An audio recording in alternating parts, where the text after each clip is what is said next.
السلام عليكم ورحمة الله وبركاته. إن الحمد لله اللهم صل على محمد وعلى آل محمد كما صليت على إبراهيم وعلى آل إبراهيم إنك حميد مجيد. اللهم بارك على محمد وعلى آل محمد كما باركت على إبراهيم وعلى آل إبراهيم إنك حميد مجيد. أعوذ بالله من الشيطان الرجيم. بسم الله الرحمن الرحيم. يا أيها الذين آمنوا كتب عليكم الصيام كما كتب على الذين من قبلكم لعلكم تتقون. قال رسول الله صلى الله عليه وسلم اللهم إنك عفو تحب العفو فاعف عني. رواه الترمذي. கண்ணியத்திற்குரிய சகோதர சகோதரிகளே, புனிதமான ரமலான் மாதத்தில் தராவிஹ் தொழுகைக்கு பிறகு மார்க்கத்தின் சில செய்திகளை கேட்டு அதன் பிரகாரம் அமல் செய்வதற்காக நாம் எல்லாம் இங்கே ஒன்று கூறுகிறோம்.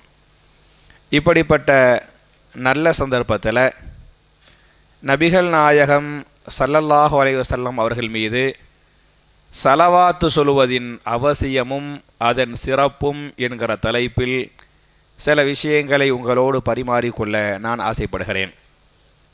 என் அருமை சகோதரர்களே, தாய்மார்களே, திருமறை குர்ஆனில் சூரத்துல் அஹ்ஸாப் என்று சொல்லக்கூடிய 33வது அத்தியாயத்தின் 56வது வசனத்தில் அல்லாஹ் ரெண்டு கட்டளை போடுறான்.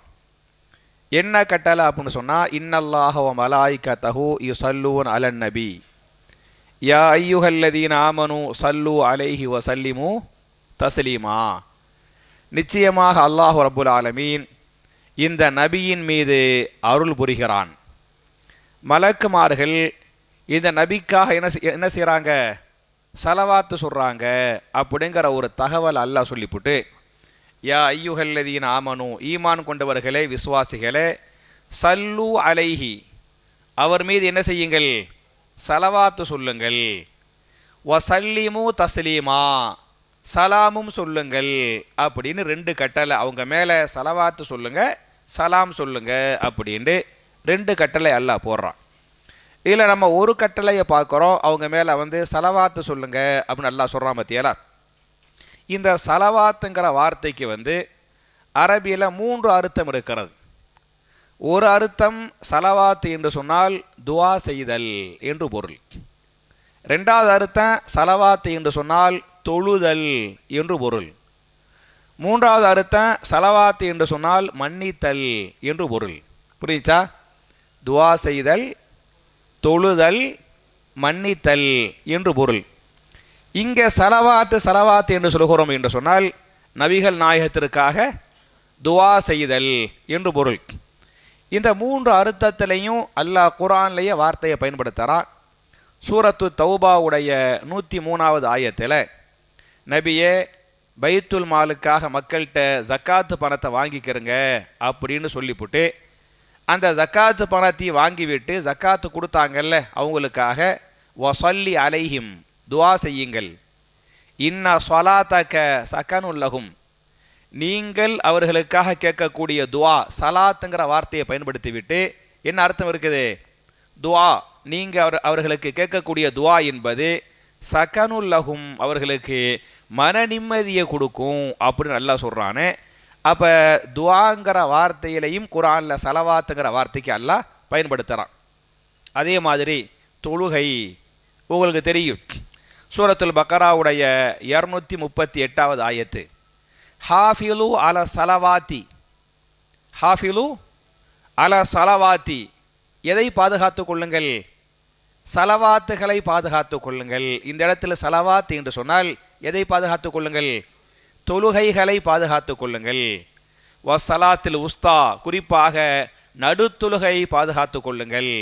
வகூமு லில்லாஹி கானிதீன், அல்லாஹ்வுக்காக நீங்கள் பயபக்தியோடு தொழுவுங்கள் அப்படின்னு அல்லாஹ் சொல்லி காட்டுறான். அப்போ இந்த இடத்தில் ஸலவாத் என்று சொன்னால் என்ன பொருள்? தொழுகை என்று பொருள். இன்னொரு ஆயத்தில் பார்த்தீங்களாக்க, அதே சூரத்துல் பக்கராவுடைய 156 157 அதில் அல்லாஹ் சொல்லுவான், அல்லதீன இதா அசாபத்துஹு முசீபத்துன் காலு இன்னா லில்லாஹி வ இன்னா இலைஹி ராஜிஊன் உலாயிக அலைஹிம் ஸலவாத்தும் மிர் ரப்பிஹிம் வ ரஹ்மத்துன் உலாயிக்க ஹுமுல் முஹ்ததூன். ஒரு கஷ்டம் என்று வந்துவிட்டால் இன்னால் இல்லான்னு சொல்லிவிட்டு சபூரா இருக்கிறாங்கல்ல, அவர்களை பற்றி அல்லாஹ் பேசுகிறான். உலாயிக்க அலைஹிம் சலவாத்து மிர் ரப்பிஹிம். அவர்களுக்கு அல்லாஹ்வுடைய ரப்பிடமிருந்து என்ன கிடைக்கிறது? சலவாத்து கிடைக்கிறது. அவனா என்ன கிடைக்கிறது? மன்னிப்பு கிடைக்கிறது என்று பொருள். புரிஞ்சா? அப்போ நம்ம ரசூல்லா மேலே சலவாத்து ஓதுறோம் பற்றியலா, அது ரசூல்லாவுக்காக கேட்கக்கூடிய துஆ என்பதை நீங்கள் புரிந்து கொள்ள வேண்டும். இந்த சலவாத்து சம்பந்தப்பட்ட ஆயத்து வந்துச்சு பற்றியலா, சூரத்துல் அஹ்ஸாப் 33வது சூறாவுடைய 56வது ஆயத்து இறங்குச்சு பற்றியலா. இந்த ஆயத்தை ரசூலுல்லாஹி ஸல்லல்லாஹு அலைஹி வஸல்லம் சஹாபாக்கள்கிட்ட ஓதி காட்டும் போது சஹாபாக்கள் கேட்ட ஒரு கேள்வியை இமாம் புகாரி தன்னுடைய சஹீஹுல் புகாரியில் 4797வது ஹதீஸாக பதிவு பண்ணுறாங்க. இந்த ஆயத்து இறங்குது. இந்த ஆயத்தை ரசூல் ஸல்லல்லாஹு அலைஹி வஸல்லம் சஹாபாக்களுக்கு ஓதி காட்டுறாங்க. ஓதி காட்டினவுடனே சஹாபாக்கள் கேள்வி கேட்டாங்க, அம்ம சலாமு அலைக்க கது அரஃப்னாஹு யா ரசூல் அல்லாஹ். அல்லாஹுடைய தூதரே,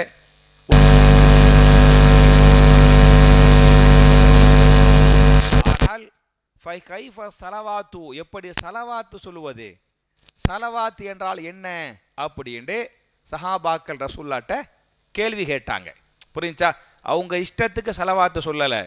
ரசூல்லாவும் உங்கள் இஷ்டத்துக்கு சலவாத்து சொல்லுங்க, நம்ம ஊரில் நம்ம இஷ்டத்துக்கு சலவாத்து சொல்கிறாங்கல்ல அப்படின்னு சொல்லுங்கன்னு அனுமதி கொடுக்கல. எப்படி சலவாத்தை சொல்லுங்கன்னு கேட்டாங்க.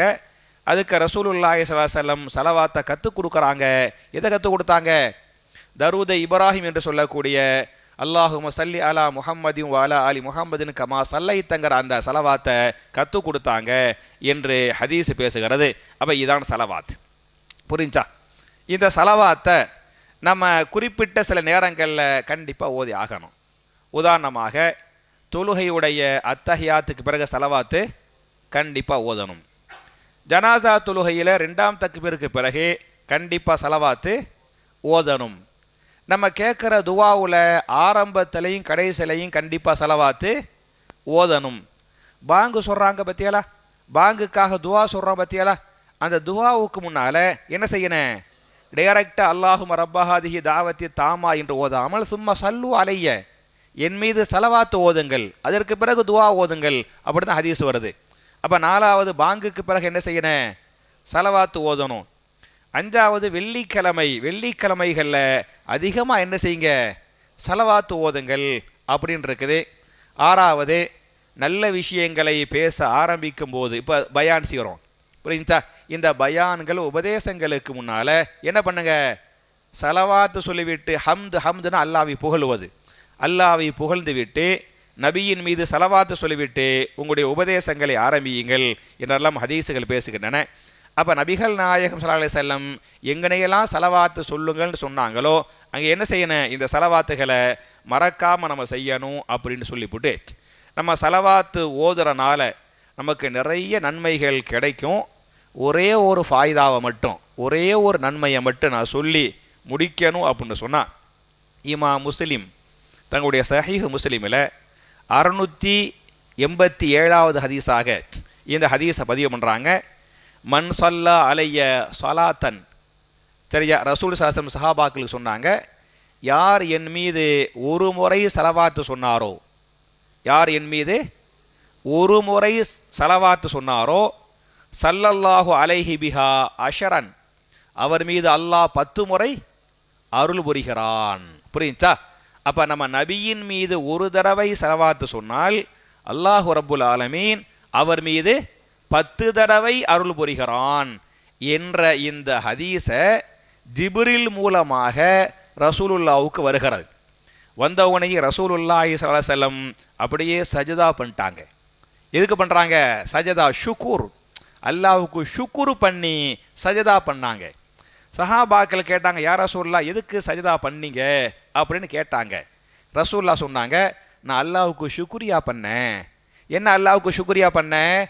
யார் ஒரு முறை என் மீது ரசூல்லா மேலே சலவாத்து சொல்கிறாங்களோ அவர் மீது அல்லாஹ் 10 முறை அருள் புரிவான் அப்படின்னு அல்லாஹ் சொல்லிருக்கிறான் பற்றியாலா, அல்லாஹ்ட்டேருந்து வந்துச்சு பற்றியாலா. அப்படிங்கிறனால மக்கள் என்ன செய்வாங்கன்னு சொன்னால், அவங்க மேல் அல்லாஹ்வுடைய அருள் பொழியப்படுவதற்காக என்ன பண்ணுவாங்க? ஏன் மேல் அதிகமாக சலவாத்து ஓதுவாங்க. அது எனக்கும் ஃபாயிதா, மக்களுக்கும் ஃபாயிதா, அதுக்காக சஜதா ஷுக்கூர் பண்ணேன் என்ற ஹதீஸ் பேசுகிறது. அப்போ என் அருமை சகோதரர்களே, சலவாத்துடைய நிறைய விஷயம் இருக்குது. அதையெல்லாம் சொல்கிறதுக்கு நேரம் இருக்குதோ இல்லையோ, என்னுடைய தொண்டை நிலை சரியா அதுக்கு ஒத்துழைக்காது. அதனால எப்படி ரசூல் ஸல்லல்லாஹு சலவாத்து சொல்லுங்கன்னு சொன்ன உடனேயுமே சஹாபாக்கெல்லாம் நிறைய சலவாத்து சொன்னாங்களோ, அது மாதிரி சலவாத்தை அதிகம் சொல்லக்கூடிய நல்லவர்களாக நாம் எல்லோரையும் அல்லாஹ் ஆக்கி அருள்வானாக என்ற துஆவோடு முடிக்கிறேன். ரப்பனா ஆத்தினா ஃபித் துன்யா ஹஸனத்தன் வ ஃபில் ஆখিরাতি ஹஸனா வ கீனா அஸாபன்னார் வ ஆகிரு தஅவானா அனில் ஹம்துலில்லாஹி ரப்பில் ஆலமீன். அஸ்ஸலாமு அலைக்கும்.